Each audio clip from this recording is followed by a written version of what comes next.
بالله العلي العظيم. أعوذ بالله من الشيطان اللعين الرجيم.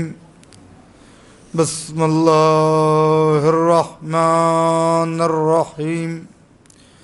الحمد لله الذي هدانا لهذا وما كنا لنهتدي لولا أن هدانا الله. لقد جاءت رسل ربنا بالحق والصلاة والسلام على أشرف الأنبياء والمرسلين خاتم النبيين رحمة للعالمين محبوب رب المشرقين والمغربين جد الحسن والحسين أبي القاسم محمد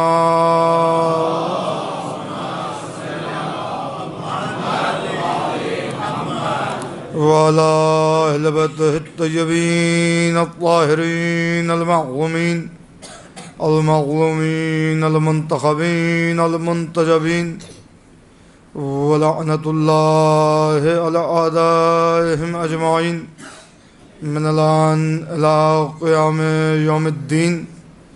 أما بعد فقد قال الله تبارك وتعالى في محكم كتابه المجيد وفرقانه الحميد وخطابه الرشيد وقوله الحق.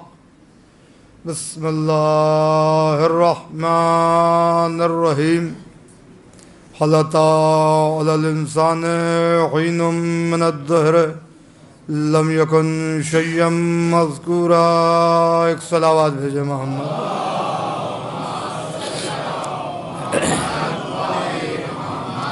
ایک بلند ترین صلوات اور بھیج دیں محمد.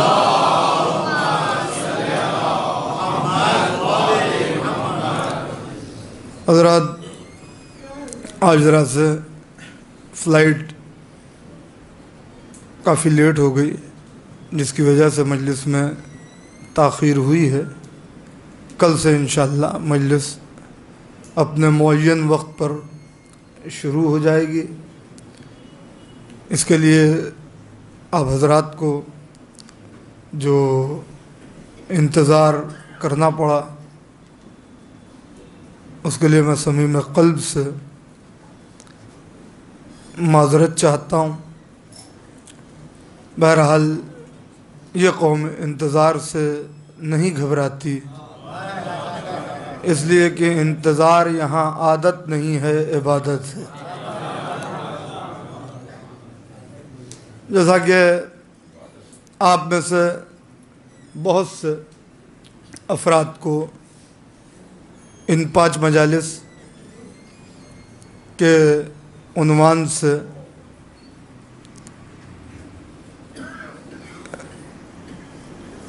آشنائی ہو گئی ہوگی، لیکن جن کو نہیں بھی ہے ان کے لیے میں دہرا رہا ہوں. انشاءاللہ ان 5 مجالس کا عنوان ہے سورہ دہر اور عظمت جناب سیدہ سلام اللہ علیہ.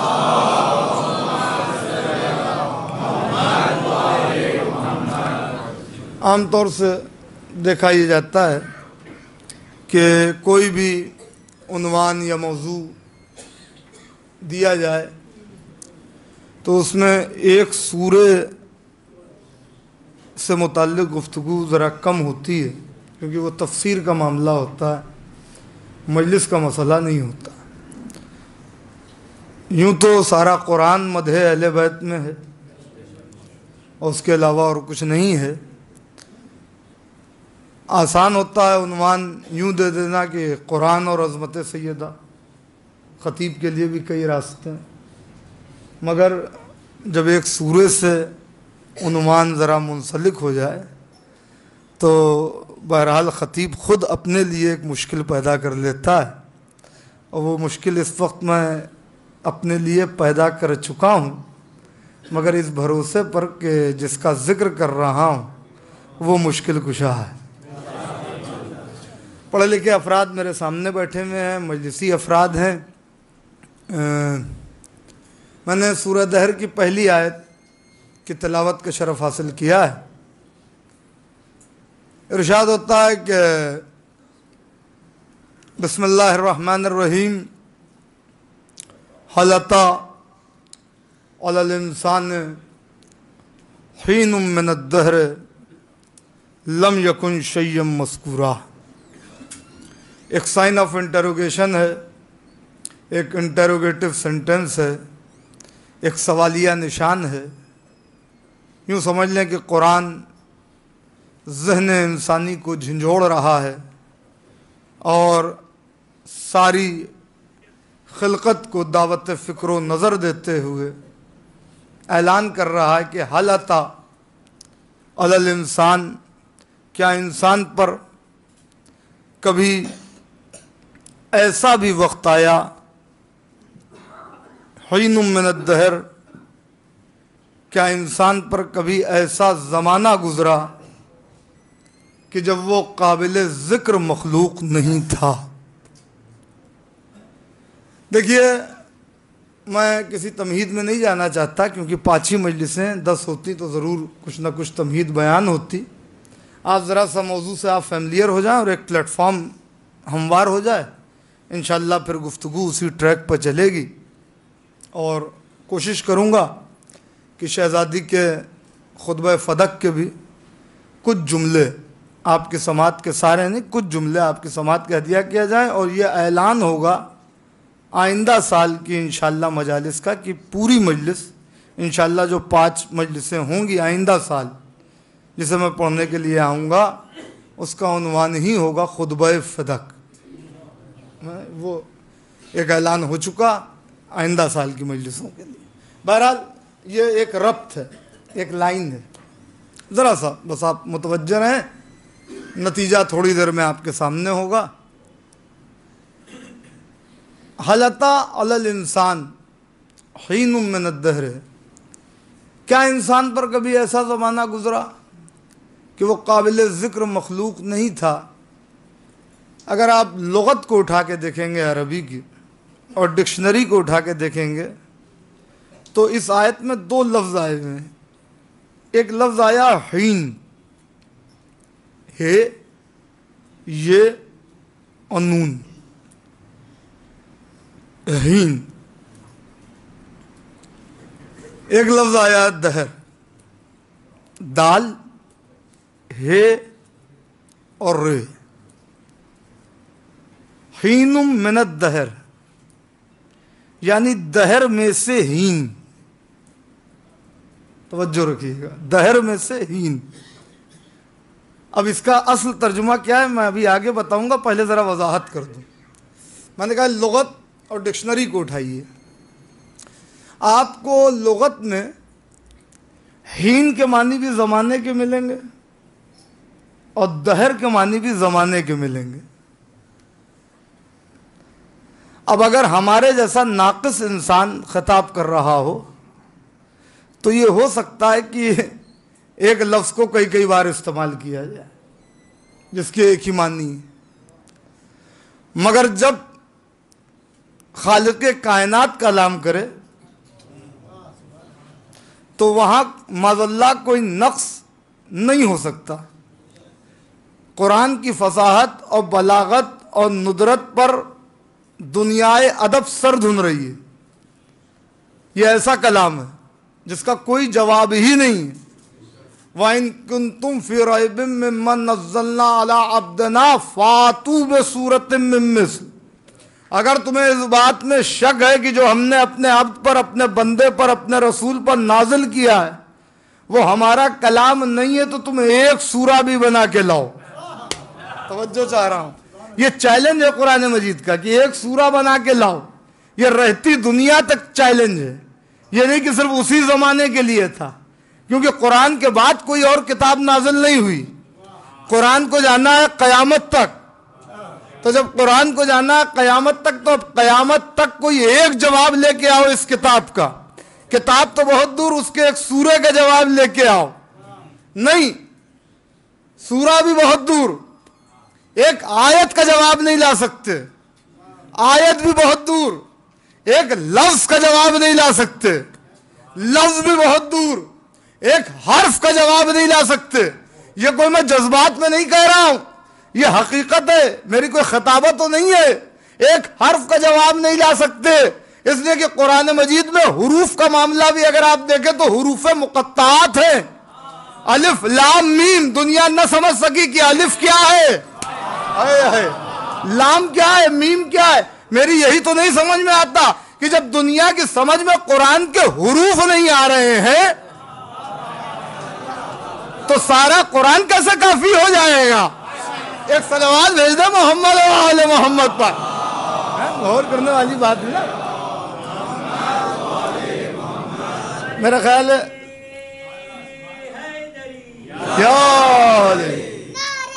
جدھر ہو گئے آپ حضرات ادھر آ جائیے، ادھر بھی جگہ کافی تھوڑا پر ہو رہا، اس طرف بھی آ جائیے. ایک صلوات اور بھیجیں واعظ و بلند محمد و آل محمد.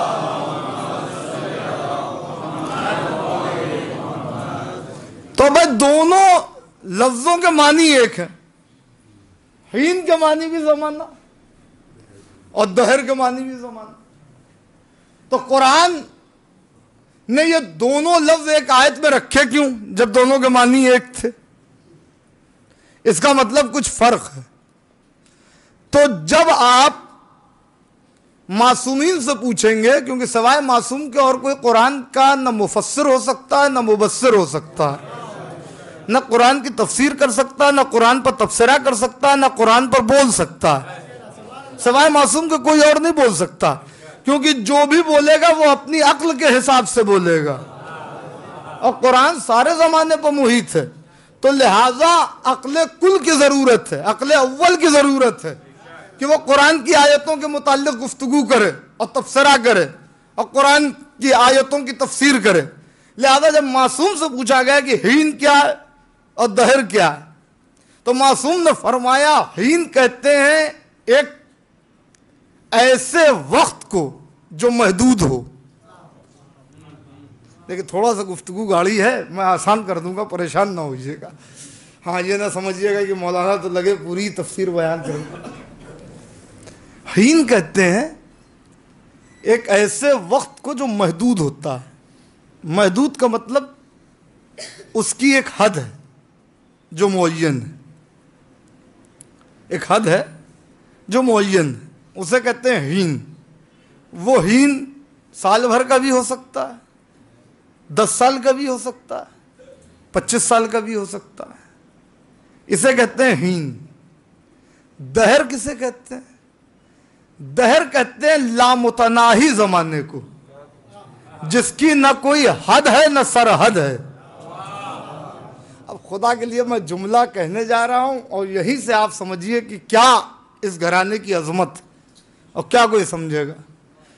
دیکھیے حین ہے ایک پرٹیکولر ٹائم پیریڈ جس کی ایک حد معین ہے، اس کی ایک حد ہے، اس حد سے وہ ٹائم تجاوز نہیں کر سکتا، آگے نہیں بڑھ سکتا، پرولونگ نہیں کر سکتا، ایگزیجریٹ نہیں کر سکتا. مگر دہر اس زمانے کو کہتے ہیں کہ جس کی کوئی حد معین نہیں ہے. نہ یہ معلوم ہے کہ یہ کب سے ہے اور نہ یہ معلوم ہے کہ یہ کب تک ہوگا. اسے کہتے ہیں دہر. اب آپ دہر اور ہین کے معنی سمجھ میں آ گئے نا آپ کے. اب آپ اپنی کرتاس، اپنے ذہن کی کرتاس پر اپنے سماعت کے قلم سے ایک پکچر بنا لیجئے، ایک پکٹوریل ریپریزنٹیشن ایرتھمیٹک کی زبان میں، کہ اگر میں آپ سے کہوں کہ دہر کی نشاندہی کیجئے اور اسی دہر میں ہین کو بتائیے، تو مختصر لفظوں میں یوں ہوگا. ایک بڑا سا سرکل آپ نے کھینچا، بہت بڑا سا سرکل جس کا ڈائیمیٹر تھا، جس کا ریڈیس تھا، بہت بڑا سرکل. اس سرکل میں ایک بہت چھوٹا سا سرکل کھینچ دیا. اکثر میتھمیٹکس میں ایسا ہوتا ہے نا کہ جب یہ کہا جاتا ہے کہ بھائی یہ جو چھوٹا والا سرکل ہے اور یہ جو بڑا والا سرکل ہے، تو چھوٹے والے سرکل کا جو ہے وہ ریڈیس یہ ہے، اس کا سرکمفرنس یہ ہے اور بڑے والے سرکل کا جو سرکمفرنس ہے وہ یہ ہے، تو اب اس بڑے والے سرکل میں سے اگر وہ سرکل نکال دیا جائے تو بقیہ جو حصہ ہے وہ کتنا ایریا ہے؟ یہ سارے سوالات ہوتے ہیں نا، مجھے کوئی میتھمیٹکس نہیں پڑھانی ہے آپ کو. تو یعنی جب آپ بہت بڑا دائرہ بنا دیں سرکل، وہ ہو گئے دہر، اس میں ایک چھوٹا سا دائرہ اور سرکل بنائے، وہ ہے ہین. تو اب ترجمہ یہ ہوگا کہ اللہ کہنا یہ چاہ رہا ہے کیا لامتناہی زمانے میں، ایک مختصر مدت میں، لامتناہی وقت میں، ایک مختصر مدت میں انسان پر ایسا وقت نہیں گزرا جب وہ قابل تذکرہ ہی نہیں تھا. جب وہ قابل تذکرہ ہی نہیں تھا، پتا چلا انسانوں کا تعلق ہین سے ہے. وہ مدت، جس وقت کی مدت ہوگی اسے سمجھ سکیں گے، اور اسے بھی بہت زیادہ نہیں سمجھ سکتے. جس نے بہت زیادہ ٹائم اور اسپیس کو سمجھا وہ بہت بڑا سائنٹسٹ ہو گیا. دنیا نے اسے البرٹ آئنسٹائن کے نام سے جانا. توجہ جا رہا ہوں، آج دنیا اس کے برین کے متعلق ریسرچ کر رہی ہے کہ اس نے ایک فارمولا دیا تھا، جو فارمولا اس زمانے کے لوگوں کی سمجھ میں نہیں آیا، اسپیس سے ریلیٹڈ تھا، تھیوری آف ریلیٹیوٹی تھی، اس پر مجھے گفتگو نہیں کرنی ہے، مگر وہ مختصر سا وقت تھا جس پر اس کی ریسرچ تھی، دنیا نہ سمجھ سکی. اب یہ جو دہر، جو لامتناہی زمانہ ہے، اس کی نہ کوئی حد کو سمجھ سکتا ہے نہ سرحد کو سمجھ سکتا ہے. تو بس یہی سے یہ سمجھ لو کہ جب دنیا آج تک دہر کو نہیں سمجھ سکتی تو جن کی شان میں سورہ دہر نازل ہو رہا ہے، ایک صلوات بھیجے محمد آل محمد پر. اور یہ موضوع مولا سلامت رکھے آپ کو. جب دہر سمجھ میں نہیں آتا تو وہ کیا سمجھ میں آئیں گے جو مالک الدہر ہیں، جو مالک الدہر ہیں. جب لامتناہی زمانہ نہیں سمجھ میں آتا تو وہ کیا سمجھ میں آئے گا جو صاحب الزمان ہے. جو صاحب، میں کیا کہہ رہا ہوں، جو صاحب الزمان ہے. مجھے خطیب کا نقطہ یاد آ رہا، بڑی پیاری بات انہوں نے کہی، کہا ہمارے مولا کا لقب ہے امام زمانہ. امام کے معنی جو آگے ہو.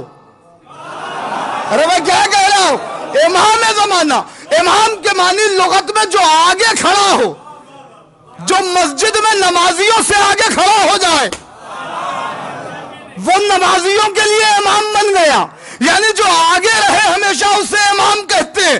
میرے مولا کا لقب ہے امام زمانہ. تو زمانہ کیا سمجھے گا، کیونکہ زمانہ پیچھے پیچھے ہے، امام آگے آگے.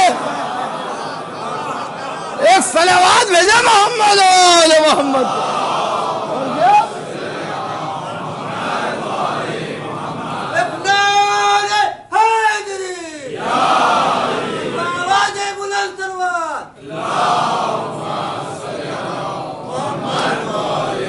بھائی موضوع کیا ہے؟ سورہ دہر، عظمت سیدہ. اب یہ بھی تو عظمت ہی سیدہ ہے کہ جس کا امامت کے سلسلے میں آخری بیٹا زمانے کو پیچھے رکھے، خود آگے ہو، نہیں اتنا آگے ہو کہ دنیا کے لیے فخر مریم. ارے میں کیا کہہ رہا ہوں، دنیا کے لیے فخر مریم، کہ اب یہاں پر عظمت کا اندازہ لگانا چاہیے کہ جب وہ ظہور کرے گا تو جسے دنیا سمجھ نہ سکی، وہ عیسیٰ. بھائی عیسیٰ کو کون سمجھ سکا؟ عیسیٰ کی ولادت کیسے ہوئی سائنس بتا پائے گی؟ حضرت عیسیٰ علیہ نبینا علیہ السلام کی ولادت کیسے ہوئی سائنس بتائے گی؟ نہیں بتا سکتی. ایک صلوات بھیج دے محمد و آل محمد پر.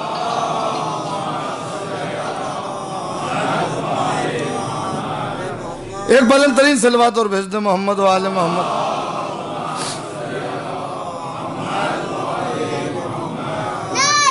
تو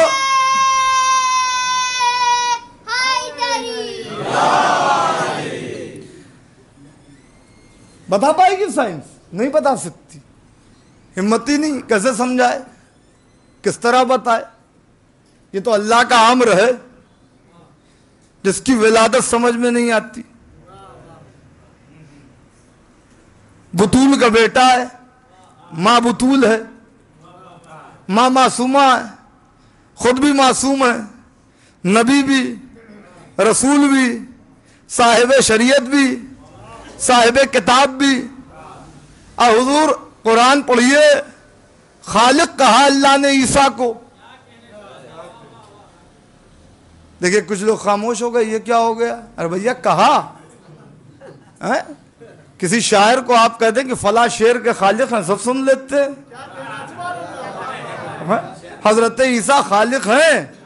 قرآن میں اللہ انہیں کہہ رہا، میں تھوڑی نہیں کہہ رہا ہوں. اب اللہ میں اور بندے میں فرق تو ہے نا، وہ تو خالق کائنات ہے، مگر عیسیٰ بھی خلق کر رہے ہیں. کیا عیسیٰ کیا کہہ رہے ہیں؟ انی اخلق لکم من الطین کہیئۃ الطیر. میں تمہارے لیے مٹی سے ایک پرندہ خلق کرتا ہوں. ارے میں کیا کہہ رہا ہوں؟ جن کو آل محمد کے فضائل سمجھ میں نہیں آتے وہ ذرا قرآن کی اس آیت کو دیکھیں کہ عیسیٰ کہہ رہے ہیں میں خلق کرتا ہوں مٹی سے تمہارے لیے ایک پرندہ. نہ اللہ نے روکا نہ ٹوکا،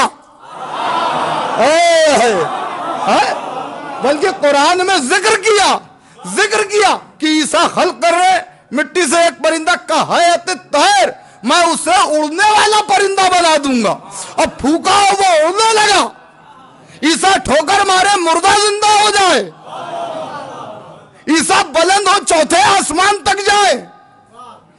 تو جو اتنا بلند ہو، جب وہ فرزند زہرا کے سامنے ہوگا ظہور کے وقت، بھائی میں جملہ کہنے جا رہا ہوں، ظہور کے وقت سامنے ہوگا تو ہوگا کیا؟ آئے گا نماز کا وقت، پانی پہ مصلی. بات ساری مریم و زہرا کی ہے اور کچھ نہیں ہے. بھائی حفظ مراتب کا خیال رکھتے ہوئے سرکار کہیں گے، ہمارے زمانے کا امام کہے گا یبنا مریم تقدم الی الصلاۃ. مریم کے بیٹے نماز کے لیے آگے بڑھیے. حضرت عیسیٰ کہیں گے یبنا زہرا.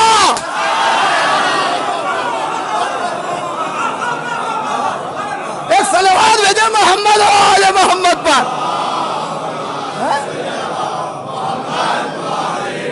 بات ساری شہزادی کی ہے اور کچھ نہیں. یبنا زہرا، اے زہرا کے بیٹے، اتقدم علیک، کیا میں آپ کے آگے بڑھ جاؤں؟ وقال اللہ تبارک و تعالی فی کتابہ المجید یا ایھا الذین آمنوا لا تقدموا بین ید اللہ و رسولہ. جبکہ اللہ نے خود قرآن میں کہا ہے اے ایمان والوں خبردار کبھی اللہ اور اس کے رسول کے آگے نہ بڑھنا. میں کہوں گا اے فرزند مریم، اے بطول کے بیٹے، اے صاحب شریعت نبی، آپ نے قرآن کی آیت سے آپ دلیل دیں گے؟ میں نے فرمودہ حیات سمجھ کے تسلیم کر لیا، مگر مجھے اتنا بتائیے یہاں تو اللہ اور رسول کی بات ہے. یہ جو آپ کے سامنے کھڑے ہیں یہ امام ہے، یہ امام ہے. عجب نہیں ہے حضرت عیسیٰ جواب دے یہی تو بتانا چاہتا ہوں، جو ایک ہی وقت میں الوہیت اور رسالت کا مظہر ہو اسی کو امام کہتے ہیں. ایک صلوات بھیجے محمد و آل محمد پر. یعنی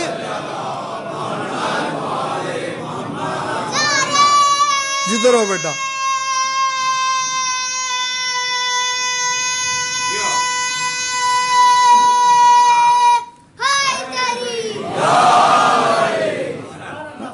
تو ساری بات کیا ہے؟ عظمت سیدہ. اور کیا ہے؟ اور تو کچھ نہیں ہے نا. تو یہاں تو زمانہ سمجھ میں نہیں آ رہا.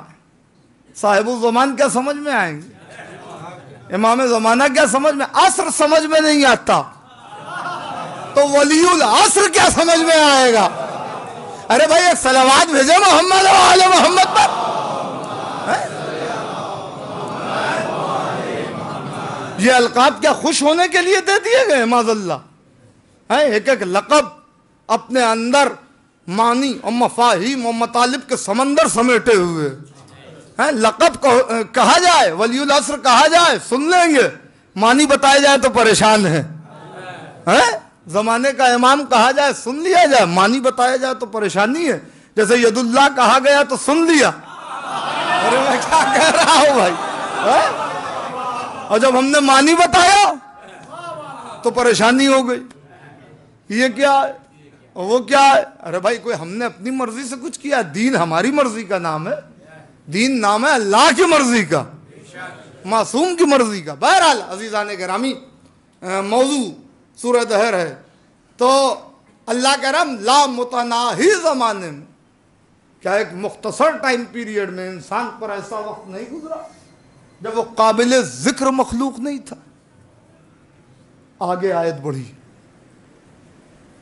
اِنَّا خَلَقْنَا الْإِنسَانَ مِن نُطْفَةٍ أَمْشَاجٍ نَبْتَلِيهِ فَجَعَلْنَاهُ سَمِيعًا بَصِيرًا۔ مجھے نہیں پتا اس سے پہلے میں نے پڑھا کہ نہیں پڑھا، مگر کبھی کبھی بات کو یوں دہرایا جاتا ہے تاکہ موضوع میں گہرائی پیدا ہو جائے۔ دیکھیں قرآن مجید ہر موضوع پر گفتگو کرتا، مگر کسی ایک موضوع سے آپ قرآن کو مختص نہیں کر سکتے، کسی ایک موضوع سے آپ قرآن کو ریلیٹ نہیں کر سکتے۔ قرآن میں ایسٹرونومی ہے، علم فلکیات ہے، مگر کوئی یہ کہے کہ قرآن صرف ایسٹرونومی کی کتاب ہے، کفر ہو جائے گا۔ قرآن میں جغرافیہ ہے، سیرو فی الارض، زمین پر سیر کرو، ہماری نشانیوں کو دیکھو، مگر یہ کہا جائے کہ صاحب قرآن صرف جغرافی کی کتاب ہے، کفر ہو جائے گا۔ قرآن میں علم کیمیا کیمسٹری ہے، مگر یہ کہا جائے قرآن کیمسٹری کی کتاب ہے، ایمان سے خارج۔ قرآن میں علم الابدان ہے، بائیولوجی ہے، مگر یہ کہا جائے کہ قرآن صرف علم الابدان پر ایک کتاب ہے، ایمان میں نقص۔ ہر موضوع پر قرآن تبصرہ کرتا ہے، ہر موضوع قرآن میں موجود ہے، وَلَا رَدْبٍ وَلَا يَابِسٍ إِلَّا فِي كِتَابٍ مُبِينٍ۔ ہر خشک و تر اس کتاب مبین میں ہم نے بند کر دیا ہے، سمیٹ کے رکھ دیا ہے۔ تو جب قرآن تمام علوم پر محیط ہے، جتنے علوم دنیا پہ ظاہر ہو چکے ہیں ان پر بھی، اور جو ابھی ظاہر نہیں ہوئے ان پر بھی قرآن گفتگو کرتا ہے، تو اب قرآن کو کسی کس و ناقص سے نہیں سمجھا جائے گا، اس سے سمجھا جائے گا جو اگر ایک آیت کی تفسیر کرنے بیٹھے تو رات کم پڑ جائے، ارے میں کیا کہہ رہا ہوں، اور جب اسے سمیٹنے پر آئے تو ایک نقطے میں لے کے آ جائے، ایک نقطے میں لے کے آ جائے۔ قرآن جادہ ہے، قرآن ارادہ ہے، قرآن منطق ہے، قرآن فلسفہ ہے، قرآن تلاوت ہے، قرآن طہارت ہے، قرآن نجابت ہے، قرآن عظمت ہے، قرآن جلالت ہے، قرآن رفعت ہے، قرآن عرفان ہے، قرآن میزان ہے، قرآن افعال ہے، قرآن اقوال ہے، قرآن بلند ہے، قرآن رخشندہ ہے، قرآن پائندہ ہے، قرآن زندہ ہے، قرآن تابندہ ہے، قرآن رحیم ہے، قرآن کریم ہے، قرآن عظیم ہے، قرآن اعلیٰ ہے، قرآن اعلیٰ ہے، قرآن معجزہ ہے، قرآن شفا ہے، قرآن نور ہے، قرآن بالا ہے، قرآن مقدس ہے، قرآن مکرم ہے، قرآن متبرک ہے، قرآن طاہر ہے، قرآن ندیم ہے۔ یہ قرآن ہے جو اگر چپ رہے تو کتاب ہے، بول اٹھے تو ابو تراب ہے۔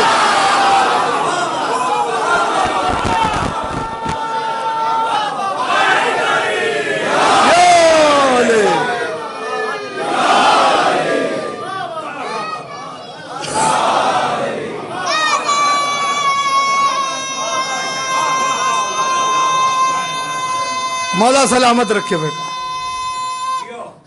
حیدری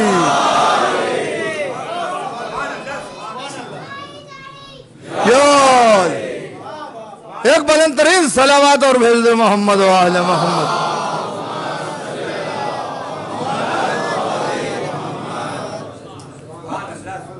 اب قرآن میں امبرائل